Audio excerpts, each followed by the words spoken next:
Hasib Abdullah, Abu. the previous. Yes, we did call your name. I couldn't hear you in the microphone, though. Say your name for us again. Hasib Abdullah. Abdullah. That's exactly right. We did call your name. Sure did. Can I speak now? Yes, you sure can. Go ahead. Okay. My name is Hasib Abdullah. I represent only myself. As long as all people are treated equally, most Texans, I would say, would agree that diversity and inclusion are good things. It's equity that's the issue because those in power determine equity as opposed to equality, which should treat everyone the same. I think this very hearing and special charges show us how equity on steroids discriminates against those who are in disfavor with those who are in political office and those who are appointed in university boards and administration. That's why I would say that a diversity, equality, inclusion offices and monitors should be created in all universities, especially public ones. A good example of discriminatory equity is the two other charges being discussed today. We should all treat all forms of hate equally and be against all of them, but especially when recently, a good example to counter that is an executive order from a statewide politician just a couple of months ago called out specific student groups that have contributed greatly to discourse about the current conflict regarding a foreign nation state that has received tens of billions of dollars of our taxpaying money just in the last couple of years. And I believe that it seems that many people, Texas legislature politicians, are more concerned about a foreign nation state's borders than even our own borders here in Texas. And the Equality Office, this Equality Office, would also make sure that free speech discrimination would not be allowed. Recently, at several Texas campuses, we saw a lot of peaceful protesters who were met with extreme state violence.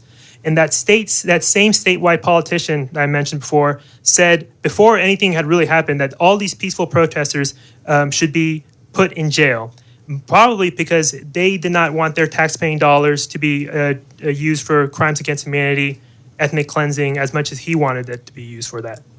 So you see that these peaceful protesters are the ones who truly and sincerely pledged their allegiance to only two flags, the U.S. flag, the Texas flag. So I would think this diversity, equality, inclusion offices should be having on public universities to combat the discriminatory equity that we heard in today's hearing. Thank you for your time.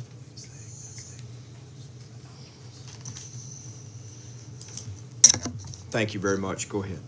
Good evening, Chairman Creighton and members of the committee. My name is Mary Elizabeth Castle. I'm Director of Government Relations for Texas Values Action.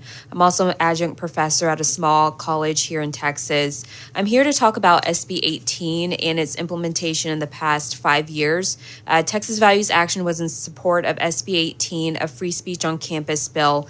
Because of the numerous things we had heard about free speech on campus, many members of our team have experience of being leaders of organizations. I myself was president of Federal Society and Law School, and the president of our organization was a part of a pro-life group when he was in law school that was basically prohibited from existing. So we know that these issues continue to persist, but we're definitely happy that Texas is leading the way to make sure that free speech on campus can continue, because we're seeing consistently across the country incidents where very famous speakers on particularly issues that we care about, like the Save Women's Sports issue, being attacked for talking about their views on keeping men out of women's sports or speaking on other issues. Recently, our team was at the University of Houston to participate in a pro-life rally against a pro-abortion statue, and the campus did provide security for us. We were allowed to move freely and march with our signs. We weren't limited to a certain space. However, there was a little bit of confusion about whether or not we would be able to take part in a basically rally on a stage, but we were permitted later on. But we're very committed to make sure that this law is followed through and do anything to improve to make sure that viewpoints are appreciated at universities, especially when it comes to viewpoints related to our issues on faith, family, and freedom. So thank you. Yes, sir. Go ahead. Thank you, Chair and Committee. Greetings, everybody. My name is Javon Tone, and I am a Texas Southern University alum, and I serve as student leader for Texas Rising, here to talk to you all about the DEI bill. And I want to start off my testimony with asking you all a question. What are you all going to do about our education system? You all have banned books, over protecting our college campuses. Young Texans are out here fighting for a higher education over funding college campuses. And it's kind of frustrating because months later, we pass a DEI bill, no freedom of speech. You all are basically, I just don't understand, because it's a lot of issues that we can address up and down this board, as far as LGBTQ plus community, campus safety, affordable housing, and all those different issues. But we get a law passed saying, oh, DEI is now eliminated from college campuses. Do you all understand that we live in a state that DEI is everywhere, from Brownsville to Amarillo, and from El Paso to Texarkana? And I want to mention a point that Senator West brought up as far as getting people out to vote. I definitely want to tell him, if he was sitting in this room right now, do not have us out there voting for state reps and senators if we are not going to legislate properly. That is my only thing I want to say. And Greg Abbott, if you are listening to me testify right now, please do not ever sign another bill or law without you thinking to yourself, what will the future of Texas look like if I was to sign this today? Thank you. Thank you for your testimony. Members, any questions? Appreciate your time. The chair calls Chris Harris, Lily Heim, Ebony Calvo, Jessica Riley.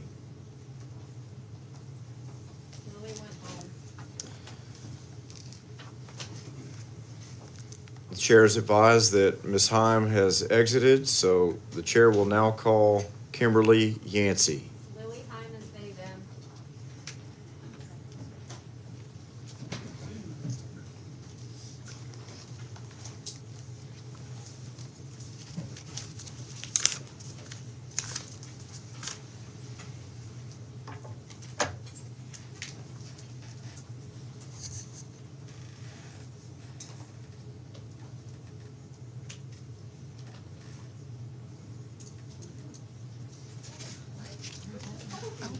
Lily's here.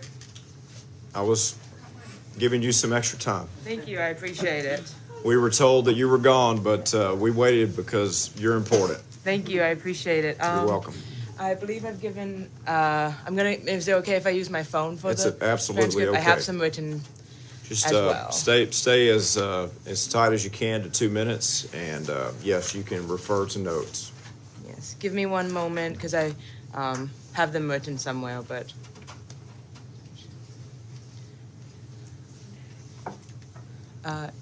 Can you hear me okay? Am Yes, I the last to go on this one? Please, yes, if you could state your name, who you represent, if it's yourself, that's great, Myself. and provide your testimony to the committee, and exhale. We're here to listen to you. My name is Lily Heim. I'm a concerned UT Austin staff member speaking for myself. I'm one of the 60 folks laid off by UT.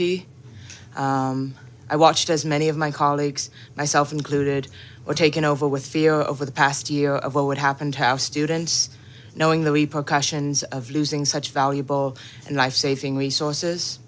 I'll let the students, and I think they've already spoken to the importance of our resources. As I'm about to leave UT, I'm scared for myself and colleagues, finding a job, healthcare, etc. But honestly, what scares me the most is that I'm leaving with the knowledge that the students I've worked with for years are not safe on their school campus because of UT administration and legislators such as yourselves. You know what makes our students unsafe? Is state troopers marching onto campus in riot gear against a threat of peaceful student protesters chanting for a genocide to end.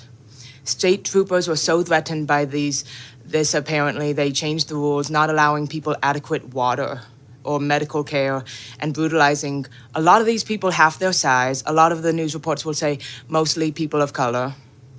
There's a lot of moments I'll never forget from this past month. And visiting one of my students in the hospital after police brutalized them and would not get them adequate water as a protester was one of them. Picking up students from jail, looking into the face of state troopers who would not listen when we were telling them that they needed to get people water as just a basic necessity, or that my students had disabilities. And I promise you, the same UT administration that called the state troopers, invited them onto campus, are not the same ones who are showing up to check if they were okay or even alive at the hospital or at the jail. There was a moment when the chants became not just about the liberation of Palestine or ending the occupation, but when they were trying to talk to the state troopers. There is no riot here. Why are you in riot gear? We are being peaceful. You are being violent. Hands off our students, off our campus. This is state repression. This is abuse of power. The last chant I'll share with you that I think is important: you don't scare us. Free Palestine. Go ahead. Yes.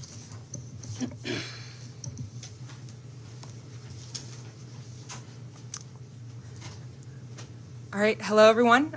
Chairman, members of the committee, my name is Jessica Riley. I'm here representing myself and testifying on the charge related to DEI. The long-term impact of enforcement of SB 17 can be anticipated by examining outcomes related to DEI practices. DEI policies and principles are tools, evidence-based tools that support universities in achieving the shared goals that so many of you have expressed here today. A few areas that will be impacted by stripping universities of these tools include student success, learning outcomes, and competitive positioning for higher ed institutions. First, on student success. DEI initiatives focus on inclusive teaching practices, culturally responsive curricula, and fostering a sense of belonging, factors that yield up to 71% higher odds of student success. A 2019 study found that underrepresented minority students at colleges actively working on DEI efforts had 19% higher self-confidence and 28% higher drive to succeed. And a 2018 study found that first-year underrepresented minority students with a sense of belonging are 6 times more likely to persist through college. Texas has compromised this opportunity for increased student success and retention. Learning outcomes. Research shows that efforts to facilitate diversity improve learning outcomes. Students exposed to racial diversity in classrooms score 19 to 21% higher on critical thinking tests, and diverse groups outperform homogeneous groups on complex problem solving by 60%. Elimination of DEI policies poses a risk to academic excellence in Texas. And finally, competitive positioning for higher ed institutions. Strong DEI commitments signal that the institution values and celebrates the unique identities, perspectives, and talents that a diverse community brings. Top university leaders nationally identify DEI as being crucial to remaining competitive and elite. If Texas is to remain a state with top-performing institutions, it is likely that the right for universities to willingly engage in DEI practices and initiatives would have to be reinstated. It is for these reasons that I believe Texas students and universities are going to be worse off in the long term as a result of SB 17. Thank you for your time. Thank you. Appreciate your testimony. Go ahead. Hello, Chair, and to my Senator Mace Middleton. My name is Kimberly Yancey, and I'm the State Educational Chair for the NAACP. I'm a third-generation Longhorn and founder of the UT Malcolm X Lounge in 1995. I am absolutely appalled at the overreach of your anti-DEI law. Your anti-DEI law is not based on data, but based on your emotion. Texas is now 54% Black, Latino, and others. Texas has the 9th largest economy in the world, the same size as Russia. But yet in Texas, only 5.6% of Latinos own that wealth, and only 1.8% of African Americans own that wealth. So where's your data? SB 17 has caused my sorority of Delta Sigma Theta Sorority Incorporated to not to be able to even reserve rooms on campus. SB 17 calls UT African American students to have to ride with OU students to attend the Big 12 Black Student Leadership Conference in Iowa because UT, because of your law, refused to pay for it out of fear. It looks like you want us in your fields, your soccer fields, your football fields, the baseball fields, but not in the House. SB 17 has turned public colleges into plantations. But aren't we Texas too? Why were some of our most beloved professors and staff fired for simply wanting to serve the students? Aren't we Texas too? How can you care so much about Israel and not see them too? And not see us too? What you do for one, you must do for all. We are now financing our own oppression in Texas. SB 17 creates an apartheid state where we pay for it, but we don't enjoy it. In 1988, the Minority Information Center was started by UT students because we were not being serviced. We started in a small room and later it evolved into the MEC, which now has been cruelly eliminated without data, without speaking to students, or even talking to alumni that were there. I was there. So I ask you, we will vote. But I want you to see what your actions have done. And I really don't think that was your intention. Yeah, well, I appreciate your testimony. We need to keep it at 2 minutes. Thank you for your time. That's all I have. Thank you so much for your time. Do I have any questions? Members, do we have any questions? No, no questions. Go ahead. Thank you. Hi, everyone. My name is Chris Harris. I'm the policy director for the Austin Justice Coalition, here to speak on the items related to free speech and DEI. It feels like up is down and down is up in this space. And too often that's the case here in this Capitol. There's this claim that many people in this building are opposed to cancel culture. But what we see is SB 17 being the reason that so many folks are losing their jobs. And not because they've committed some sort of harmful behavior, not because they've threatened people, not because they've broken or violated the policies of their organization, but because they're involved in efforts to try to ensure that students at these universities, particularly students of color, have what they need in order to actually move through the university experience and finish and graduate. This is cancel culture. This bill is cancel culture. You claim to be concerned about restrictions on free speech. The true restrictions on free speech are sending in law enforcement to brutally put down protesters, particularly protesters acting in accordance with the First Amendment, their First Amendment rights to peacefully assemble. And especially when they're literally not violating any campus restrictions, any rules related to place, time, and things like that, which was undeniably the case with the initial protest that occurred on the UT campus. The other restrictions on free speech that we see are books being banned in our public schools. This is undoubtedly a restriction on free speech. These are the real threats to our free speech when people are criminalized, when people are brutalized, and when actual literature is being banned from public spaces. You claim to be concerned about anti-Semitism on college campuses. We've seen anti-Semites, true anti-Semites, who are saying anti-Semitic things in an organized fashion, march through our schools, march through the schools in other states. And we haven't seen this sort of response from this body that we see now, where we see organized groups overwhelmingly calling simply for a ceasefire.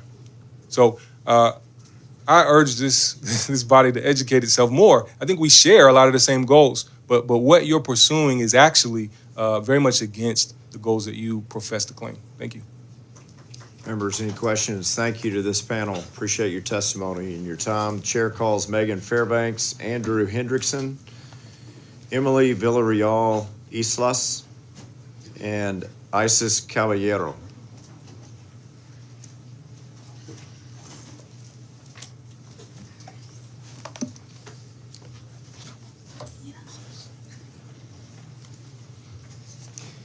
You can, please state your name and who you represent. If it's just yourself, that would be yourself, and provide your 2-minute testimony.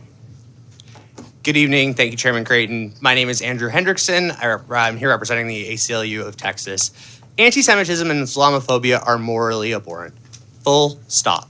I start there not only because I believe it's true, but also because it is fundamental to a free society that the remedy to objectionable speech, no matter how offensive, is, as Justice Brandeis famously wrote, more speech, not enforced silence.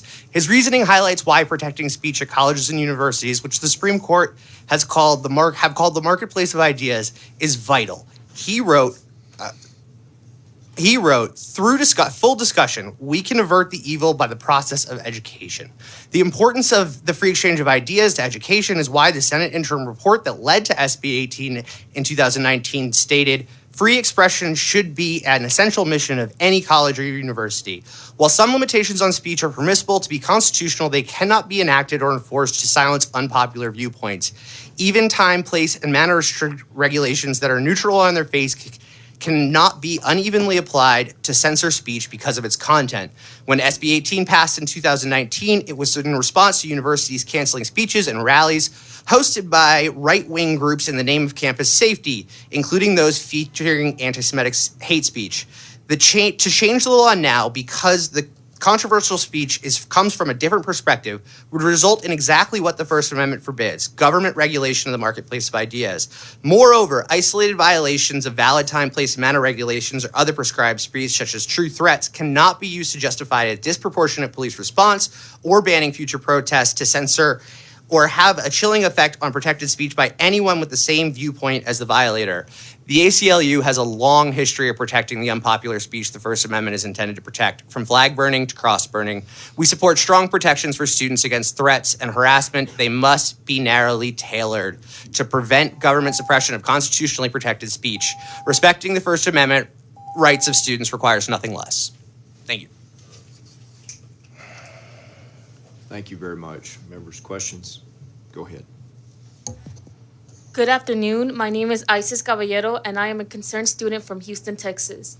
I am here today because I am deeply disturbed by the development at Texas public higher education institutions regarding diversity, equity, and inclusion, hiring practices, and fostering environments. My education has suffered because opportunities for student success, which complied with SB 17, have been eliminated with swift action out of fear of retaliation from our own lawmakers.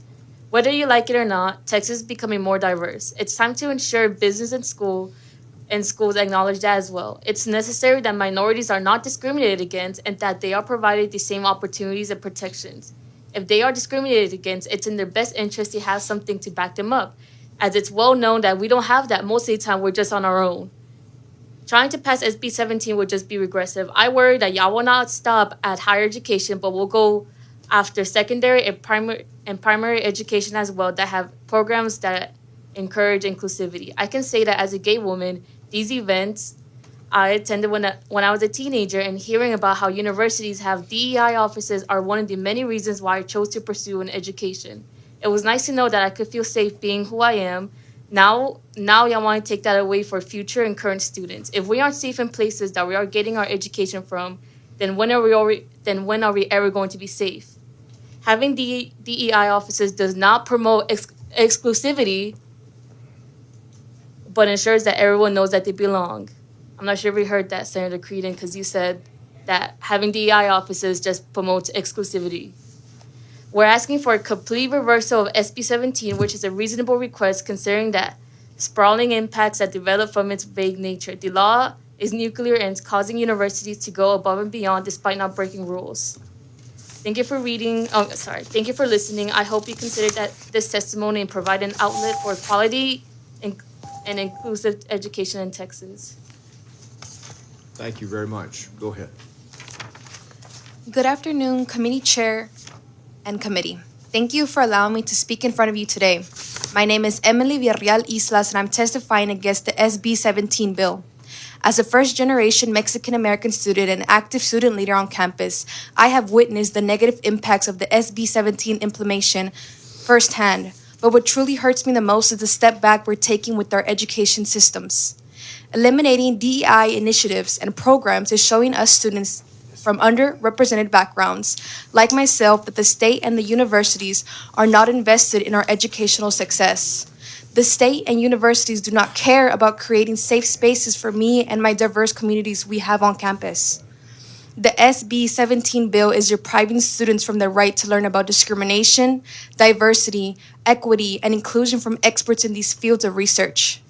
Diversity is not something we should ban within our schools, but only embrace. Our communities, surrounding cities, and neighbors are so diverse, so why can't our place of education be too? Thank you. Members, any questions? Thank you. Appreciate the time and your testimony. Chair calls Quanteria Randall, Winter Winston, Siobhan Alec, Casey Corpus.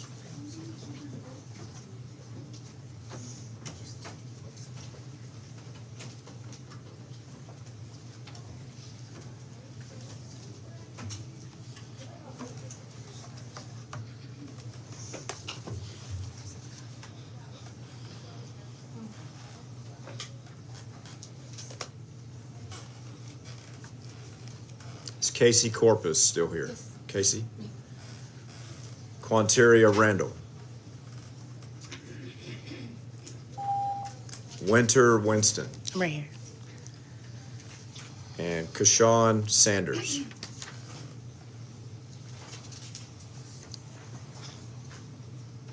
Okay, we'll go ahead with your testimony and we'll continue to call witnesses forward. Yes. Go ahead. Good evening. I am a junior. My name is Winter Winston, and I am at UT. I want you to imagine you as a child growing up, hearing legendary stories of this playground that your forefathers built for you with numerous amenities. Your forefathers told you that one day you get to play on this playground, and when you're old enough, you get to enjoy all its fruits of their labor. And then once you were older enough, you were told that you can no longer play on that playground anymore, and you have to go across the street and build your own playground with your bare hands. This is an analogy of what me and my peers are experiencing due to the implementation of Senate Bill 17. As a first-generation Longhorn and an Austin native, I have dreamt of going to UT, and due to the dismantling of the Multicultural Engagement Center, I am no longer able to implement my leadership roles into these programs where I've met my advisors and I've joined numerous amounts of organizations and in programs like FLY, like Fearless Leadership Institute, a holistic development program for women, which provided opportunities to network with women in their field, access office and ambassador roles, and to be taken onto study abroad trips like New York Exposure, South Africa, and Dubai, which are some of our students' first time, let alone being out of the country and being on a plane. Through programs through Black Student Weekend, which is an event that is vital to the foundation of our community in educating the incoming freshmen on its resources that Austin has and the resources that we have at UT. We meet amazing leaders throughout our community and in our organizations. It was a program that was offered through the DEI that made me feel safe at this institution, and it made me feel that I was able to succeed. The saying, "Make it our Texas," is the phrase that we hear all around campus, but it's quite contradictory because my resources are being stripped away from my hands. Thank you. I don't know if we have to present. Go ahead. We can start it here. Ready? My name is Casey Corpus. I am the Southern Policy and Advocacy Manager at Young Invincibles. I'm here today to speak on the developments at Texas's public higher education institutions regarding diversity, equity, and inclusion, and free speech. WISE mission is to amplify the voices of young adults, and we stand firm in believing that students should be able to peacefully protest and speak out about injustices on campus without retaliation, expulsion, or arrest. We must protect the free speech rights of young people and keep institutions of higher education a place where dialogue and disagreement can play out without suppression. At YI, we also believe everyone deserves access to affordable, quality higher education. This is why we believe that student supports, such as those that are often provided by DEI offices and staff, are so crucial. It's essential to recognize why DEI was started in the first place, and that those initiatives are not only about representation, but they are rooted in promoting holistic student success. I think it's important to keep in mind the real services that were often provided by these offices, including many that have been talked about today, including scholarship, mentorship, coordination, tutoring programs to expose folks to other fields, and one of the more important things being a hub to point students to places where they can find financial aid, food, housing, and other basic needs assistance. And I will note that these are issues that are critically impacting today's students. While Young Invincibles does stand with many of the sentiments being expressed today, we would like to ask the committee to take a step back and think about how we can continue to ensure accountability and transparency in our commitment to student success and safety. And this is in order to meet Texas's post-secondary and workforce goals. We must ensure that the funds, resources, and support that were in place through these programs will continue to be committed towards student success and that they are made easily available to all. Thank you. Appreciate you. Members, any questions? Appreciate your testimony. Thank you. Chair calls Connor Rice, Pauline Strong, Jasmine Tellez, Jordan Brown.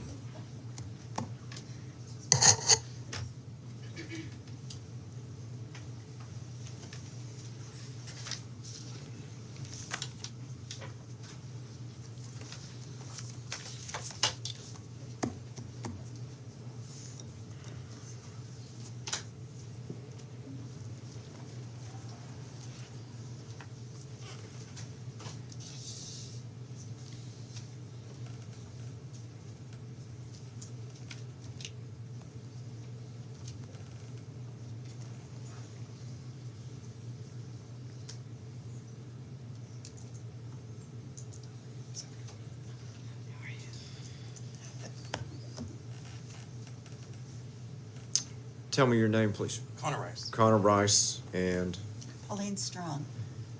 Chair would call Jordan Brown one more time.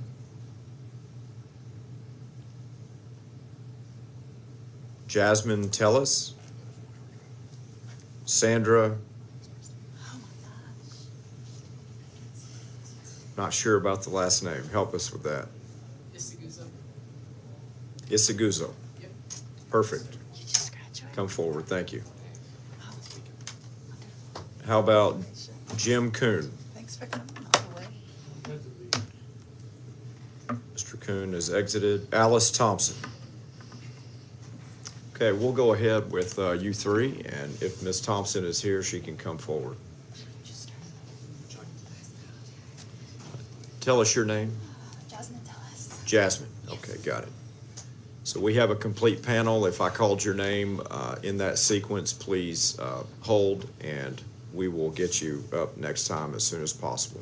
Start with you. My name is Connor Rice, and I'm testifying on behalf of myself. Honorable Senators, I come before you today deeply concerned about these implications of SB 17 on the fabric of our state's public universities. I stand before you as a byproduct of this state's commitment to education. As I prepare to walk my stage for graduation in nearly 4 days from Texas A&M Corpus Christi, which quite literally means the body of Christ. And this morning on my 4-hour drive here this morning, I thought about the wisdom and the parable of the Good Samaritan. In the parable, as most of you know, a Samaritan, despite social and cultural differences, shows compassion and provides aid.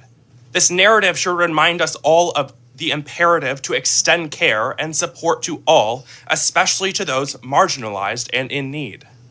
SB 17, with its provisions to dismantle DEI offices, restrict diversity training, and constrain hiring practices, risk leaving behind those already vulnerable to academic communities. It is akin to passing by the wounded traveler without extending a helping hand. ignoring the voices and experiences of underrepresented groups, and hindering the progress towards a more inclusive society. Our universities, like the Samaritan, should embody compassion, empathy, and inclusivity. Diversity, equity, and inclusion initiatives are not divisive ideologies, but a pathway to understanding, healing, and unity. They empower us to bridge divides, dismantle barriers, and foster communities where everyone has a place of dignity and belonging. As stewards of education and guardians of our values, I urge this committee to consider the impacts of SB 17 and to uphold the principles of justice, equity, and compassion that define our higher education institutions. This legislation, like most that the state passes, fails to feed the hungry, help the sick, house the homeless, welcome the wanderer, or love thy neighbor. Thank you for your time and consideration. Good evening, Senators. My name is Pauline Strong, and I speak to you as a private citizen. I have taught at UT since 1993, and I also serve as president of the UT Austin chapter of the American Association of University Professors. My comments focus on anti-Semitism and free speech. As Governor Abbott said in his executive order of March 27, 2024, quote, "Anti-Semitism and the harassment of Jewish students have no place on Texas university campuses." I agree with this statement. Where I disagree with Governor Abbott is in his definition of anti-Semitism. Section 448.001 of the Texas Government Code, which Abbott cites and which incorporates the International Holocaust Remembrance Alliance's working definition of anti-Semitism, offers an overly broad definition. Because of this, opposition to the policies of the State of Israel or U.S. support of Israel may be subject to suppression and punishment under the executive order. This definition of anti-Semitism has been widely criticized, and adopting it will violate academic freedom and the First Amendment right to free speech in Texas colleges and universities. Faculty in Texas must be able to teach without restraint about Jewish history, Jewish culture, and the history and policies of the State of Israel. Students of all faiths must be able to learn freely. Students and student groups must be able to express their political opinions peacefully without censorship. Our classroom and campuses must be places of free and open debate about the critical issues of our day. Anything else is indoctrination, not education. We must all work together to fight anti-Semitism, just as we must work together to fight Islamophobia and other forms of prejudice. I ask you to join us in that endeavor. Thank you. Good evening, Senator Creighton and members of the committee. My name is Sandra Seguzo, and I'm representing myself. I'm a current student at the University of Texas at Austin, and I'm here to testify against and shed some light on the impact Texas Senate Bill 17 has had on students like myself. Firstly, let me provide some context on who I am. I was born and raised in Texas. I've been here for 22 years. I'm the daughter of 2 Nigerian immigrants, and as someone stated before, my parents chose to raise their children here for better opportunities for education, livelihood, freedom of speech, freedom of faith, all of the freedoms. And as I said before, I am a student at the University of Texas at Austin, and I'm currently studying neuroscience. Throughout my time at UT Austin, I've worked countless positions and passionately served to positively impact my community. And I can go ahead and confidently say that this passage of the bill is not positively impacting the community. I've seen a concerning, troubling shift of campus climate where many students have felt unsupported and isolated. Like I said, I am committed to giving back to my community, and I've worked different jobs such as orientation advisor, mentor, tutor, different leadership roles within different organizations. But throughout it all, my main passion has always been the recruitment and retainment of Black students at UT Austin. I'm not sure if you are aware, Senators, but Black students at the University of Texas at Austin make up less than 5% of the student body. Less than 5% of the student body. I walk into classrooms, and oftentimes I'm either the only or one of the very, very few Black students in my classrooms, and that in itself is a problem. Equity is not a bad word, and the passage of this bill has caused different offices across campuses to close, such as the Multicultural Engagement Center, Gender Sexuality Center, Division of Community and Campus Engagement, Monarch, and many others. Similarly, the impact of this bill has caused a loss of invaluable mentors and resources that were such a pillar of support for students at the University of Texas at Austin. Getting in here is one thing, but feeling supported is another. I'm sure that many students across the state feel this way, but since I go to UT, I can only speak from my experiences and my friends. Senators, I urge you all to reconsider this bill and recognize the importance of DEI and what it means, especially at predominantly white institutions such as UT Austin. This doesn't only affect Black and brown students, but veterans, disabled students, and queer students. We're taking a step backwards by ending this initiative and putting more labor on students, student organizers, and student leaders, and we have enough on our plates. I urge you guys to reconsider this bill. Thank you.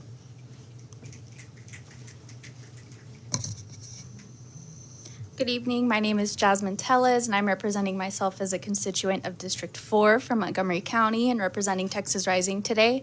I ask that you reconsider SB 17 and take accountability for the negative effects that it has had on our Texas universities. I'm a proud alum of the University of Houston, where I now get to work with college students on campus as a staff member with Texas Rising, building political power of young people and communities of color, all which who have benefited greatly from the DEI services that were offered on our campus. One of the things that I loved most about my time at UH was the diversity of our campus community, which was made possible by an appreciation of the diversity that we had on campus. SB 17 threatens to undo all of that, and I ask that you think about the real and harmful impact of SB 17 and consider the kind of message that this bill is sending to our out-of-state students that are looking to apply to Texas universities and the message about who we are as Texans. This bill reopens an extremely dark history of discrimination on campuses that didn't even admit Black and brown students less than 100 years ago. It strips away programs, it has stripped away funding, and it has caused talented, irreplaceable staff members their jobs at universities across Texas, which you have heard from today. SB 17 is so vague, and you've heard already that it's causing chaos and fear amongst university staff and putting the strain of bridging the gaps caused by this bill on students and organizations on campus. As someone who benefited greatly from the support of the Diversity Office as a first-gen college student, I know just how important these safe spaces are for students like me and just for Texans in general. Again, they're inclusive spaces for everybody. Diversity, equity, and inclusion efforts are essential for making sure that every student has a fair shot at success. And as our state's population changes, our universities need to change to reflect that. Diversity is a strength on campuses, and by attempting to stop progress, you're weakening opportunities for Texas and future generations. And Senator Creighton, I am extremely ashamed to see that this anti-diversity bill was created by you as a representative of Montgomery County. And I can tell you right now that this anti-diversity value is not a Texan value, and it's definitely not a value of my community. Thank you. Yeah, thank you for your testimony. Appreciate your time. Members, any questions? Thank you. At this time, the chair will call Leonardo Scalisi, Maria Cotera, Jen Ramos, and Kayla, is it Bui? B-U-I?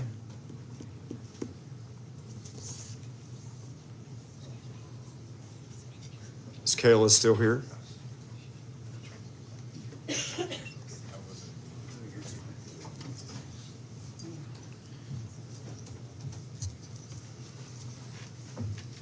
Dr. Alice Thompson.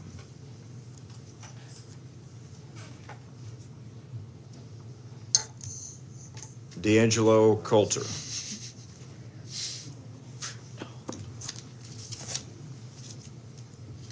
Chloe Goodman. Okay, we'll give some of them time to walk over, and we can start with you. Go ahead. Sure. That's fine. What did that mean? Hello, my name is Leonardo Scalisi. I'm a ACC student. I'm representing myself today. First of all, Senator Creighton, I know that you do not care about your constituents. You don't care about us. And that's fine, because like Senator West said, we will vote. And if that's what it takes to get you out of office and get our DEI bill back, we will. Absolutely. And also, Zionism does not equal Judaism. And the fact that you conflate it with that does not only heighten anti-Semitic sentiment, it does not help real anti-Semitic hate crimes that do happen. All you are doing is inflating real neo-Nazi propaganda and giving them something to grab onto. We've also seen an uptake in Islamophobia, and that has not been addressed for most of you from UT, from our city council, and even from any of you. So what are you going to do about that? Do you care about those people, or you just pretend to care about Jewish people? You have to choose. You got to make up your mind. Because I'm tired, and I know me and other people were so tired of hearing you, all of you, pretend like you care. So just find humanity, please. Maybe just a little bit. Free Palestine. That's all I gotta say. I'm tired. Good afternoon. My name is Dr. Maria Cotera, and I am a tenured professor at the University of Texas in the Department of Mexican American and Latino Studies. I'm speaking to you now as a native Texan, a UT alum, and a taxpayer in this state, and a voter.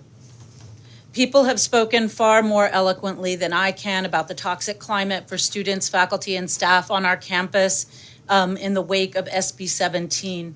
As a teacher of many students of color, I can tell you that they are feeling hurt, alone, and endangered. And for that, I will never forgive you. Nor will I forgive our administrative leadership, a term that I use very loosely, which has demonstrated willingness and even eagerness when it comes to implementing policies that hurt the most vulnerable members of our campus. I feel so passionate about this issue because I started my life as an academic right here at UT in the 1980s. Yes, that's how old I am. And I can tell you that the campus at that time was very, very racist. And like, for example, fraternities regularly hosted theme parties called Plantation Days, featuring, I kid you not, slave auctions. They held playful run for the border events where they reenacted Border Patrol agents chasing what they called wetbacks. So do you know this history? I do because I lived it. And despite this toxicity, I learned a lot as a Plan 2 major and eventually returned to UT for a master's degree, later moving on to Stanford to earn my PhD. My first job was at the University of Michigan, a Tier 1 institution that has a robust and successful DEI infrastructure, an institution that I should point out consistently ranks above UT in the U.S. News and World Report's college rankings. I was a proud Wolverine for 2 decades. Go Blue. Oh, whoops. Am I done? But when I had the opportunity to return to Texas, is that my time? Let me just finish. I'm almost done. When I had the opportunity to return to Texas and teach in the Mexican American Latino Studies Department, I was over the moon and eager to come back to my alma mater. I came back because after far too many years of neglecting diversity on campus, UT had become an HSI and was actively making important and long-needed changes, recruiting faculty, implementing diversity, equity, and inclusion programs that promised to respond in substantive ways to the changing demographics of our state and our nation. Unfortunately, that honeymoon would not last. Ultimately, our university, which had been reaching towards greatness, became an expedient political tool for people like Greg Abbott and Brandon Creighton, who are only too happy to sacrifice the reputation of our flagship institution. We have to wrap it up at 2 minutes. To score political points and feed their endless ambition. Instead of reading, just tell us the summary. Okay, I'll finish up. Yeah, we've got to finish. These political maneuvers you have taken advantage in these political maneuvers of a very weak president who was not vetted and who was just appointed, and he has rolled over for you guys, and you are using our university, our great university, for political gamesmanship and to further your career. And all the people of Texas started out with that paying because we've got to attention. finish at 2 minutes, All right. or else you're Okay. taking more time than your other panelists. So thank you very Okay. much for your testimony, and we'll call you up next for yours. Yeah. For mine? Yes. Okay. You've got 2 minutes, so it's important all of you stay at 2 minutes so that it's equal time. Well, I mean, this hearing is wasting all of our time. But my name is Well, Chloe we're Goodman. here. We're here to hear you out. So every Well, single voice that May- says that they're not heard that's ironic that you're here and being heard. So continue. Okay, sir. It's May not- I- it's may not I a- begin? Absolutely. Thank We're going to you. start with your 2 minutes now. Yeah, my name's Chloe Goodman. I'm an LMSW and have a master's in public affairs. I'm constituent services manager at Equality Texas.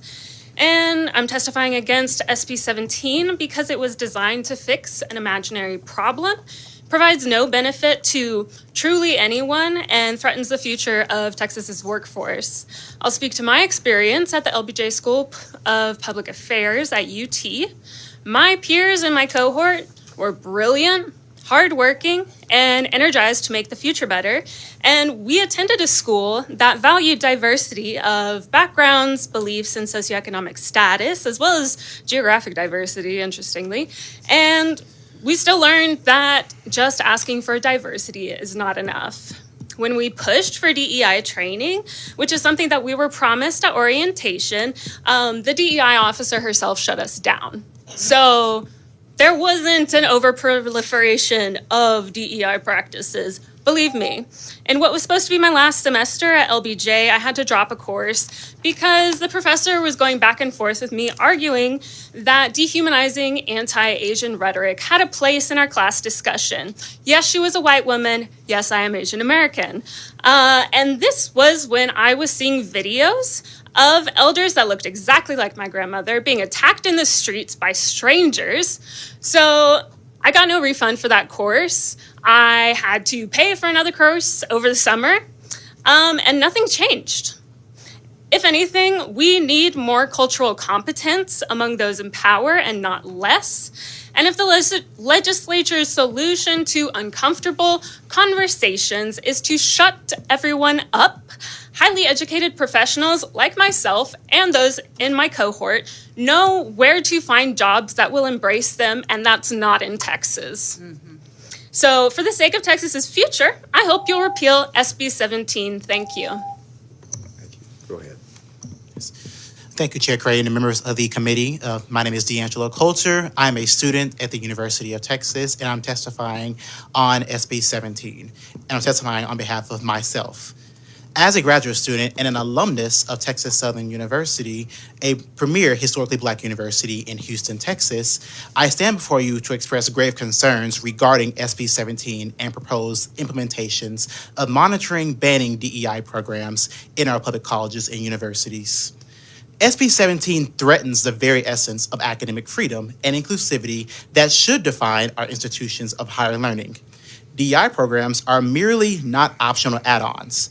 They are essential components of fostering a diverse and equitable educational environment where all students can thrive.